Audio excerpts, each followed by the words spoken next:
Di sini kita masuk ke outline berikutnya. Kalau tadi kita udah belajar apa itu tipe data, itu menjadi salah satu backbone komponen terpenting ketika melakukan pemrograman, karena itu yang bakal jadi basic dari semua bahasa pemrograman. Nextnya kita masuk ke if else statement, atau kadang disebut juga sebagai condition statement. Nah, oke, condition statement ini tuh, atau bahasa Indonesia dia percabangan gitu. Jadi kalau misalnya teman-teman ingin melakukan percabangan antara A atau B atau C dan seterusnya, kita bicara dengan yang namanya if, elif, sama else. Jadi di Python sendiri itu ketika kita ingin buat percabangan if maupun elif dan else, dia itu nggak ada syaratnya gitu. Kayak misalnya kalau ada if harus ada else, enggak gitu. Kita bisa, kalau if doang dia bisa berdiri sendiri gitu. Jadi contohnya kalau misalnya kita punya, misalnya kita buat variabel satu, terus kita ngecek di sini tuh conditionnya. Nah, di sini conditionnya itu apa? Ketika kita ngebuat sebuah condition, jika condition itu terpenuhi, maka dia akan masuk ke percabangan tersebut. Jadi contohnya di sini ketika kita buat declare variabel itu value-nya 1, terus kita cek apakah nilai tersebut adalah 1 gitu. Maka dia akan masuk ke dalam percabangan dari if. Kalau misalnya ini kita ganti menjadi 1.0, jadi tetap 1. Karena ketika kita bicara condition, integer sama float tuh yang agak sedikit uniknya itu dia dianggap sebagai sama gitu levelnya. Kecuali kita ganti ini misalnya jadi 2. Baru karena dia nggak sesuai, maka dia nggak masuk apa-apa. Nggak ada yang diprintkan. Dan ini berlaku untuk multi kondisi gitu. Jadi syaratnya itu dia nggak harus satu doang gitu. Ntar di bawah kan kita cari ada contohnya ketika syarat lebih dari satu kayak gimana. Kedua, ada yang elif. Jadi ketika kondisi if tidak terpenuhi, maka dia akan masuk ke elif berikutnya. Contohnya di sini kita buat variabel 2, dan kita akan ngecek ketika variabel 2 itu nilai 1, maka kita ingin dia print 1, tapi ketika variabel 2 itu bernilai 2, kita print 2. Nah, jadi pertama prosesnya itu dia bakal ngecek di sini dulu, ngecek kondisi pertama di sini. Ketika kondisi ini tidak terpenuhi, maka dia akan masuk ke kondisi berikutnya.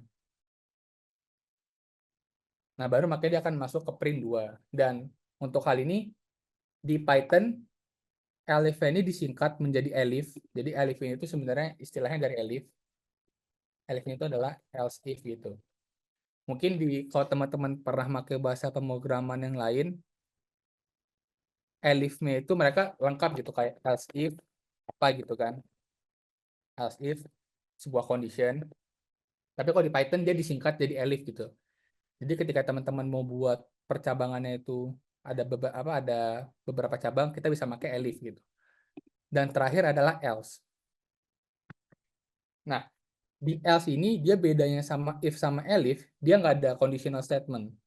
Jadi else itu dia berdiri tanpa condition. Yang artinya itu ketika bilangan itu nggak masuk ke if maupun elif, dia bakal masuk ke else. Udah pasti masuk gitu. Jadi kadang harus hati-hati pemakaiannya.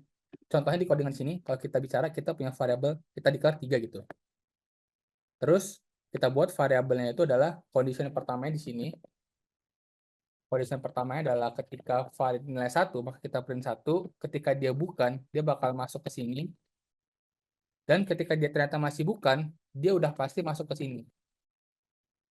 Jadi ketika kita buat suatu kondisi di mana dia itu nggak masuk ke if maupun elif, dia udah pasti masuk ke else. Nah, jadi ini struktur condition statement di Python cukup simple, sederhana. Langsung aja kayak if atau nggak elif, terus conditionnya apa, dan kalau misalnya kita mau ada else, kita bisa tambahin else di paling bawah.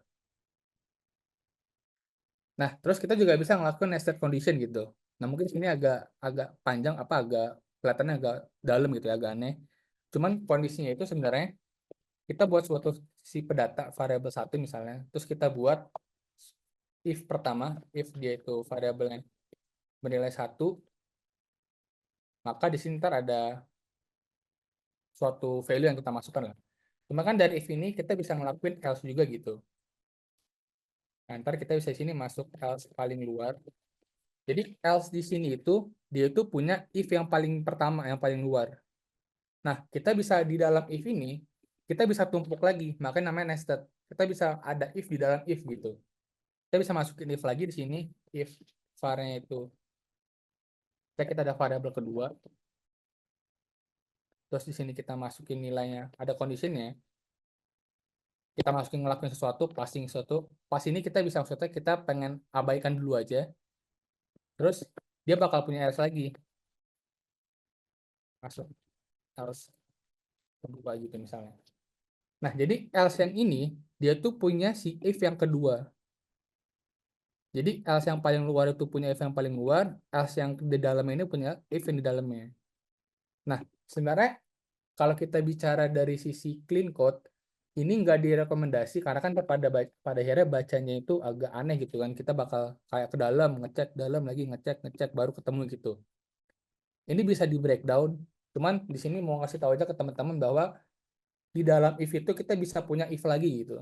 Bahkan kita bisa juga punya elif juga gitu. Jadi ntar dalam sini ada kayak elif var 2-nya itu sama dengan 3. Dari sini print aneh gitu.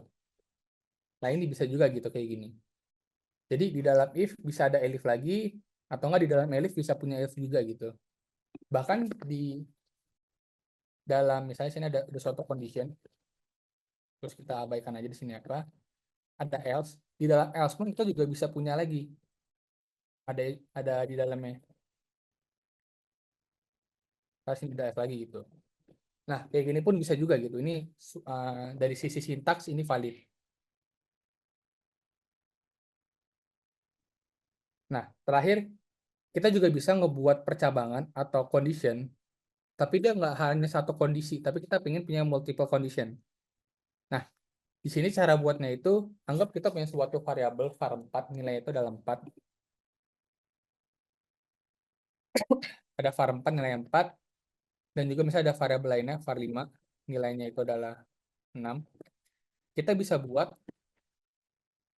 sebenarnya kayak gini valid juga, var 4 sama dengan 4. Terus untuk kondisi kedua kita bisa gabung pakai n atau or. Jadi ketika n itu, kedua kondisinya harus valid supaya dia bisa masuk ke dalam if-nya. Ada var 5, dengan 5 gitu misalnya. Print kedua variabel. Nah, ini nggak muncul karena variabel 5 itu bukan 5 nilainya. Cuman di sini kita bisa ngebuat kayak gini. Kalau kita bicara dari sintaks, ini bisa work. Jadi di kondisi pertama di sini kita gabung sama n, terus ada kondisi kedua apa yang kita mau. Tapi best practice-nya di sini sangat direkomend ketika kita mau punya 2 atau lebih condition, kita tutup berdasarkan apa namanya? Kurung. Nah, kenapa ditutup dengan kurung? Supaya kita nggak ngelakuin behavior aneh. Kadang kalau teman-teman udah anggap misalnya kondisinya ada banyak gitu.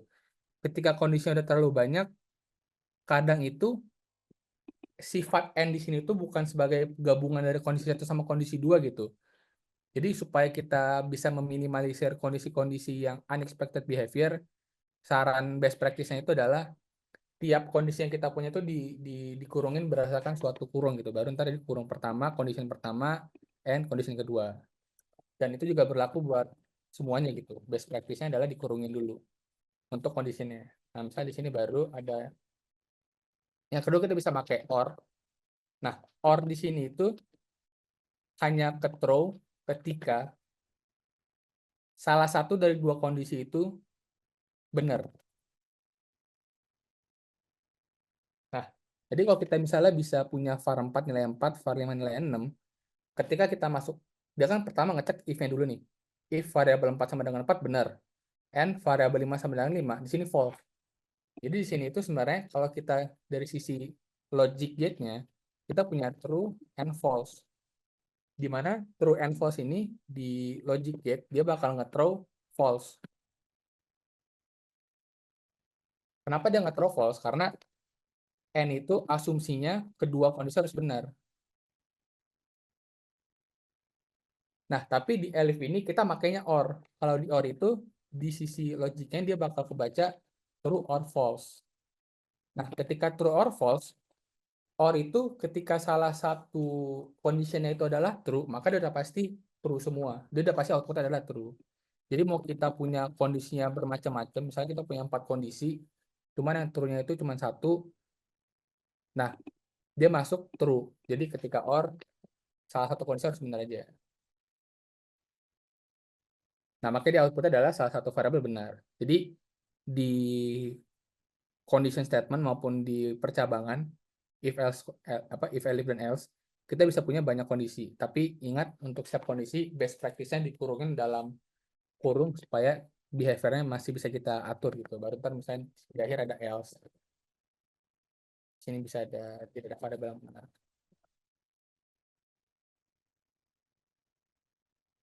Nah, kalau misalnya ini kita ganti ketiga, ntar dia akan ngatur tidak ada variabel yang benar.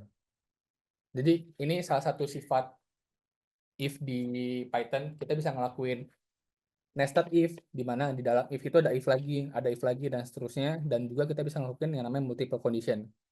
Di satu if maupun elif, dia bisa memiliki lebih dari satu cabang. Dan ini bisa kita mainin. Kita bisa tambahin lagi, misalnya di sini adalah var 4 sampai dengan 2 misalnya gitu. Jadi ntar di sini cara bacanya itu dia bakal punya true and false, not false gitu. Jadi kita bisa punya lebih dari satu kondisi, nggak harus dengan and doang, kita bisa ngelakuin dengan or. Jadi feel free buat dicoba-coba. Cuman pada akhirnya ketika kita ngelakuin condition ini, kita bakal bicara kayak ke logic gate gitu. Gimana ngelakuin operasi true and false atau nggak or gitu. Bahkan kita juga bisa pakai kayak not gitu. Maksudnya not di sini itu misalnya kita kayak ada variabel 2 sama dengan 4 gitu. If not 1 gitu. Ini juga bisa gitu. Nah,